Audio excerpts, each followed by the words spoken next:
Assalamualaikum, halo semuanya. Selamat datang kembali di channel Aconomi bareng gue Zandi. Yes, kali ini gue ada di event launchingnya helm NHK yang terbaru yaitu NHK TR. Jadi nggak berhenti ya, surprise-nya masih ada terus nih di pertengahan tahun. Kemarin udah launching yang S2GP Pro, sekarang launching yang versi full face tapi lebih ke sporty adventure gitu ya nuansanya. Ini ada NHK TR. Sekarang kita bakal lihat beberapa line up-nya NHK TR yang di launching hari ini ya. Oke, dan inilah first look-nya NHK TR1. Ini ada TR1 ya. Ini ada yang warna solid putih, ada yang grey, dan ini yang ada Pacific Blue untuk varian warnanya. Dan ini beberapa varian grafisnya. Oke. Dan untuk NHK TR1 ini, dia ada dua tipe, ada tipe single visor dan juga ada yang tipe double visor. Ini yang single visor. Tapi ini udah menggunakan visor smoke ya, cuman untuk bawaannya kita dapatnya yang RSD lens, cuman ini beberapa opsi looks-nya kalau misalnya pakai visor iridium gitu kan, atau visor photochromic gitu. Ini yang pakai iridium red, dan yang ini pakai iridium blue, dan ini yang warnanya grafis gitu. Jadi ini first look-nya seperti ini untuk NHK TR1. Ntar gue bakal handheld review si helm NHK TR1 ini. Dan yang menarik juga ini sebuah helm full face. Menarik sih. Ini udah pakai RSD, dia smoke ya, RSD Enhanced Anti-Fog untuk RSD-nya, jadi udah ada lapis anti-fog buat helm NHK TR1 ini. Jadi udah RHD tapi ada anti-fog juga. Jadi nggak perlu lagi pinlock tuh. Jadi waktu pakai touring udah aman banget untuk pakai visor di helm TR1 ini gitu. Juga sama ini pakai RSD-nya lebih gelap ya. Jadi dia bukan yang apa ya, yang light smoke, bukan light smoke, tapi ini lebih ke medium smoke yang lebih cukup pekat sih. Kayaknya ini pakai siang juga ini aman sih, enak ngeliatnya gitu. Mantap ya. Yuk sekarang kita coba handheld review dari si helm NHK TR1 ini. Dan inilah handheld review dari NHK TR1 ini. Salah satu karyanya lagi dari NHK Sport Racing Development Project di sini, NSRD. Setelah dari Mark 1 pindah ke S2, ada yang N series, sekarang muncul lagi ini yang NHK TR1. Ini desain, ini handheld review desainnya seperti ini ya. Ini emang dibuatnya tuh lebih untuk ke arah sport adventure untuk si helmnya. Jadi kayaknya bakal cocok. Emang dibuat pun emang menujunya ke arah kayak untuk dipakai touring jarak jauh. Jadi mungkin fitmentnya pun bakal mendukung hal tersebut ya, untuk pemakaian jangka waktu yang lama untuk ridingnya, mungkin 2 jam, 3 jam, dan desainnya lebih ke arah semi enduro. Jadi kayak apa ya, kayak supermoto tapi lebih sport, helmetnya tetap kerasa gitu di helm TR1 ini ya gitu. Jadi dia cukup panjang helmnya, dari moncongnya pun kelihatan kesan gaharnya untuk bagian depannya. Dan bagian atasnya ada dual top air ventilation di sini. Ini di slide mekanismenya, dan juga ada forehead ventilation, dan di sini ada mount fan, dan juga ada satu tempat sirkulasi lagi. Jadi ada double, untuk di mount fan-nya ada double nih, ada di bagian bawah, ada di bagian mount fan juga bagian atas, dengan mekanismenya di sliding gitu. Jadi ini oke sih untuk ventilasinya, dan gue yakin untuk ventilasinya akan berjalan baik ya. Menurut pengalaman gue pakai beberapa line-up-nya NHK bermacam-macam gitu ya, dari Mark 1 sampai ke S2 yang kemarin dan sampai ke sekarang TR1, kayaknya ini tetap optimal untuk sirkulasi udaranya. Dan ada dua top air fan di belakang untuk mengeluarkan siwa panasnya, dan ini cukup besar ukurannya, dan ini kayak ada kayak ram lagi, kita ada bahan stainless di dalamnya buat jadi jaringnya. Jadi oke sih, kesannya oke sih. Dan ini rounded ke arah belakangnya. Ini yang single visornya udah menggunakan RSD lens, dan sudah ada lapisan anti fog di bagian dalamnya. Jadi untuk dipakai touring di segala kondisi ini pasti tetap aman gitu ya, karena udah ada anti fog di dalamnya gitu. Oke ya, dan untuk mekanismenya ini sirkulasinya tadi udah dibahas ya. Yang dia ada di cover juga, ada bahan ramnya lagi di dalamnya gitu buat ngefilter debu yang masuk. Dan untuk visornya, ini gue pegang single visor RSD line atau RHD. Ini tuh dia ada visor lock. Ada visor lock. Kita agak ke sini deh. Nah, sini. Dia ada visor lock. Nah, ini visor locknya dia easy lock visor. Jadi tinggal di push doang udah ngunci gitu. Jadi simpel banget untuk sistem pengunciannya. Dan ini ada step sebelum visornya menutup dengan sempurna ya. Jadi dia ada satu step menahan di sini. Nah, dia satu step, jadi ini nggak menutup sempurna.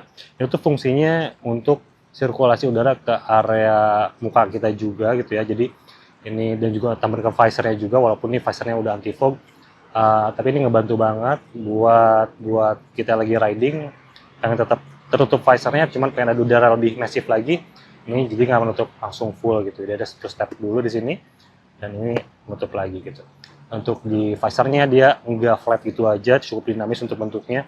Ada lakukan di area bawah sini, ada lakukannya ya. Ada holdernya untuk bagian tengahnya, ini untuk holder kita naikin si visornya. Oke, jadi ini shape-nya ngikutin bentuk dari si mount fan-nya untuk bagian visornya. Manis sih kelihatannya gitu. Dan ini tetap gahar banget kelihatannya dari si helm ya. Dan untuk bagian dalamnya ini sudah ada nose guard di sini, ada embos Hannaka kiri kanan gitu ya. Dari sistem pengunciannya ini sudah menggunakan yang stainless. Jadi ini sudah tersertifikasi ECE untuk stainlessnya di sini. Oke. Dan untuk paddingnya ini menggunakan yang ultra soft, dia kayak microfiber gitu. Ini kelihatan nggak sih? Nah, ini kayak microfiber gitu untuk paddingnya, halus sih. Oke sih. Dan ada emergency release system juga di sini di helmnya, jadi ini tinggal ditarik aja kalau misalnya ada situasi urgent untuk si pengendaranya amit-amitnya crash, tinggal tarik aja buat melepasi paddingnya. Ini good point, dan untuk detailnya ini pakai kulit sintetis, ada bahan reflektif juga di tengahnya, dan jahitan ini warna merah. Ini lembut sih, jadi ini kayak microfiber, ultra soft paddingnya, dan ada slot untuk speaker intercom. Kelihatan nggak ya? Nggak kelihatan sih, tapi nantilah kalau di studio kita bahas lebih detail lagi untuk si helmnya. Dan untuk di bagian chin strapnya ada cantolan juga buat naruh helmnya di motor kalian. Dan paddingnya ini pakai yang 4D inner shape, inner liner pakai yang 4D buat support sirkulasi udara di helm ini.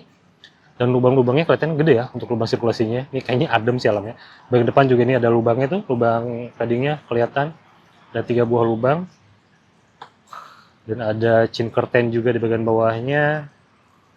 Ini yang single visor. Ntar kita sekarang coba bawa yang double visor. Yang double visor itu dia lebih menutup full untuk double visor, jadi lebih fungsional gitu. Dan gue suka lihat ini detail-detail kecilnya.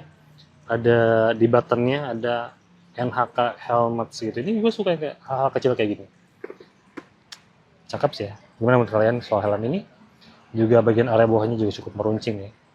Oke, sekarang kita coba lihat yang double visornya. Nah, sekarang gue udah pegang yang versi double visornya. Kalau yang tadi yang single visor tuh dia pakai RHD lens, RSD lens kalau yang single visor. Cuman dia RHD itu yang middle smoke, jadi lebih pekat untuk RHD-nya. Dan ini yang double visor tuh dia menggunakan clear tapi udah anti scratch, dan juga sudah ada lapisan anti fog di dalamnya untuk yang versi double visor. Dan kelebihan double visornya ini coba diperhatikan. Kita turunin double visornya dan hampir 9, atau bukan hampir lagi, tapi ini 95% mengcover seluruh area wajah kita. Jadi ini full banget untuk si double visornya, daytime use only. Jadi enak ya, fungsionalnya kepake banget buat double visor dari si TR1 ini gitu. Cakep. Dan untuk tambahannya, kalau misalnya kalian memasang intercom di dalam ini, selain udah ada slot untuk speakernya, ini bagian area kiri kanannya, area sampingnya ini lebih flat. Jadi kalau misalnya kalian masang intercom jepit, ini masih aman banget sebelah sini gitu ya. Jadi enak nanti looks-nya kalau pakai intercom di helm ini. Ini warnanya ini yang warna black denim, ini bukan warna hitam polos, bukan biru juga, tapi ini black denim. Warnanya unik sih untuk yang warna ini ya. Untuk pilihan warnanya, untuk yang double visor itu dia punya banyak, dia sampai ke 12 solid color kalau nggak salah. Dan juga ada grafis colornya juga. Untuk yang single visor itu ada 8 solid color gitu. Jadi pilihan warnanya banyak gitu dan unik-unik warnanya gitu. Dan untuk tambahan informasinya, untuk yang ventilasi tadi gue ngebahas lagi ventilasi, ini namanya dual independent intake ventilation untuk di bagian mouthguardnya aja, karena ada 2 ya, ada bagian atas di sini seperti gue bilang tadi, dan di bagian bawahnya juga ini yang mungkin nantinya bisa ke arah leher nih. Jadi kita gak cuma arah mulut kita, gak cuma wajah kita, ini sampai ke leher juga di kena udara yang fresh buat masuk ke si helmnya. Untuk bagian atas kalau misalnya masih kurang, kalian bisa pakai mekanisme visor yang tidak menutup sempurna gitu. Misalnya pakai di satu step sebelum menutup sempurna di sini, ini masuk udara ke area wajah kita, jadi lebih adem kalau lagi touring di siang hari. Ini oke sih. Untuk bagian atasnya seperti yang gue bilang tadi, ini ada triple top air intake, ada 2 top air dan 1 forehead, jadi ada 3 titiknya. Dan untuk bagian foreheadnya pun ada 3 buah lubang, jadi ada triple juga untuk bagian foreheadnya aja. Mekanismenya ini di sliding gitu. Bendingannya juga minimalis ya di helm ini. PR1-nya juga manis di bagian belakang, warna putih merah, mencolok gitu ya. Dan logo NHK-nya nih warnanya gunmetal gitu. Menarik sih. Sekarang kita coba fittingnya ya dari si helm NHK TR1 ini. Buat fitting kita coba yang warnanya grafis ya. Ini warnanya kayak tricolor gitu. Dia warna putih, merah, biru. Cakep ya, dan logo TR1 juga beda untuk yang grafis ya. Ini size-nya M, gue coba pakai yang size M dulu karena tadi kayaknya belum nemu yang size S. Ini udah pakai iridium blue juga, jadi manis banget kelihatannya untuk yang grafis pakai iridium blue ya. Kita coba fittingnya dari si NHK TR1 ini. Kita coba size M dari NHK TR1 grafis color. Hampir jatuh. Oh, ya. Ini dia looks-nya size M, satu cell size, satu IPS size, dan emang kerasanya leluasa banget ya. Kerasanya tuh kayak mengcover sampai ke bawah banget nih ke covernya dari si helm ini. Jadi kayak kita terproteksinya sampai bawah banget dari si helmnya. Dan untuk size-nya ini kemungkinan true size karena size M ini di gue masih ada gap kerasa banget. Jadi ini helmnya fix true size gitu. Dan untuk shell materialnya ini menggunakan Smart Advanced Thermopolymer Shell untuk si NHK ini. Materialnya juga oke ya, solid dia untuk dari si NHK. Sertifikasinya SNI-nya yang pure, solid banget juga untuk kualitinya, dan ngeraih semua ventilasinya gampang sih. Ini yang double visor juga, kita coba double visornya. Double visor kita turunin. Nah, ini full kayak pakai dark visor aja gitu, karena udah terproteksi full, nggak ada cahaya yang masuk sama sekali. Ini dari dalam tuh kelihatannya kayak nggak ada celah buat cahaya masuk, jadi enak sih sun visornya. Udah pakai touring ini pasti bakal oke banget gitu. Oke banget ya kalau pakai touring. Nah, gue nyangkanya ini visor. Padahal ini sun visor kan udah full banget. Udah full banget untuk sun visornya. Oke sih. Dan kita naikin lagi bentar. Oke, ini ringan juga sih di bagian kiri mekanismenya, gampang dimain ini. Oke. Dan kita coba visornya ini yang clear kan. Ini yang iridium. Iridium tuh di luarnya biru tapi di dalamnya tuh jadi warna gold gitu. Kalau pakai iridium tuh, kalau yang dari NHK, jadi ini lebih kayak senja pakainya kalau pakai iridium tuh dari dalam tuh. Dan cakep ya, udah pakai iridium kayak gini. Oke ya. Mantep. Ya gitu fitmentnya sebenarnya overall buat sebuah helm touring sih ini akan ngeluh ya, karena emang leluasa banget. Dia rounded juga untuk head shape-nya. Ini rounded, nguncinya juga enak gitu ya, di bagian tipinya nggak bikin pegel dalam perjalanan yang panjang untuk sebuah helm touring. Ini leluasa untuk bagian depannya juga pun ini cukup jauh untuk moncongnya, jadi ini enak gitu ya buat helmnya. Intercom juga pasti enak dipakai di sini, leluasa juga untuk naruh intercom bagian kirinya. Iya sih, kalau buat touring sini nggak akan lulus sih. Enak dibuat helm touring. Dan bobotnya ini tuh di 1480 untuk yang single visor, itu berdasarkan data ya, belum gue timbang. Gue timbang nanti di studio aja. Cuma berdasarkan data, single visor itu di 1480. Untuk yang double visor di 1550. Jadi itu masih sangat wajar buat sebuah helm full face touring seperti ini ya. Oke sih. Jadi ya kurang lebih seperti itu. Kalau misalkan mau lihat looks-nya nih, kita coba dari samping ya. Dari samping looks-nya, oke. Lihat dari samping sebelah kiri, dari belakang. Oke ya. Ini cocok sih buat teman-teman yang suka touring, karakternya emang seperti ini ya. Karakter motor-motor touring pakai KLE, pakai CBX 150, CBX 500 gitu ya. Dan Versys ini karakter enduro-nya terasa gitu. Karakter enduro-nya, karakter trail-nya, adventure-nya, dari shape-nya emang terasa banget. Terutama di daerah cheek guard-nya ini nunjukin banget ini helmnya helm untuk adventure. Dari si helm TR1 ini gitu. Oke sih. Sekarang kita bahas harga ya di akhir video. Oke, sekarang kita ngebahas harga dari si NHK TR1 ini. Untuk NHK TR1 ini Dia tuh yang double visor, dia di harga Rp850.000 sampai ke Rp950.000. Itu tergantung wilayah biasanya, bukan karena fitur ya. Jadi 8,5 sampai 9,5 tuh karena wilayahnya. Dan untuk yang single visor cuma di Rp700.000 sampai ke Rp800.000 ya. Jadi untuk sebaran full face masih harga yang sangat kompetitif ya, buat harga di 700-an sampai ke 900-an gitu. Dan menurut info, yang grafis pun ini harganya sama di sekitar 8,5 sampai 9,5 gitu. Jadi ini menarik sih, grafis nggak ada perbedaan harga. Cuman kalau misalnya kalian mau modifikasi lagi, mau pakai yang visor iridium, pakai visor yang fotokromik, itu berbeda lagi harganya.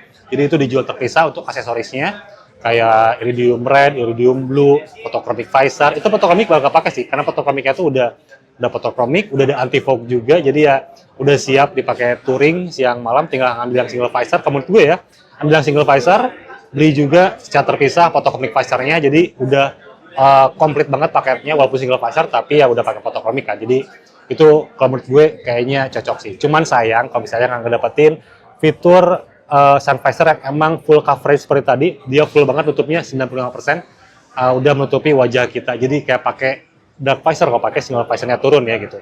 Jadi itu yang menarik dari si helm NAKA TR1 ini. Dan ya nanti gue bakal review lebih lengkap di studio untuk si helm TR1 ini. Gak sabar buat bawa pulang ke Bandung. Sekarang kita coba explore lagi ada apa lagi secara grafis ya, buat gue ngambil beauty shot lah buat nanti gue taruh di Instagram, dan juga foto-foto dari si NAKA TR1 ini. Drop di komentar pendapat kalian seperti apa untuk NAKA TR1 ini. Oke, terima kasih sudah menyaksikan sampai akhir. Sampai jumpa di video berikutnya. Wassalamualaikum warahmatullahi wabarakatuh. Gue Rizandi dari Asyolobi. Bye.